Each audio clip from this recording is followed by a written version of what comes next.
बर्तमान आम मुक्तेश्वर मंदिर को जाऊँ शिवरात्रि देखा संबलपुर से अच्छी कुचिंडा साइड में दुई जन जाक जाऊँ रास्ता सारा देखो जंगल पहाड़ कटा होगी रास्ता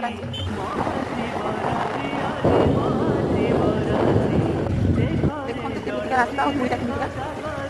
मंदिर पहाड़ ऊपर आम बर्तमान पहाड़ भितर देखी जाऊँ कारण आम डेस्टिनेशन में पहुँची गलु लोक पुलिस पुलिस पूरा प्रोटेक्शन अच्छा अंधार कुटीरी हसुची राती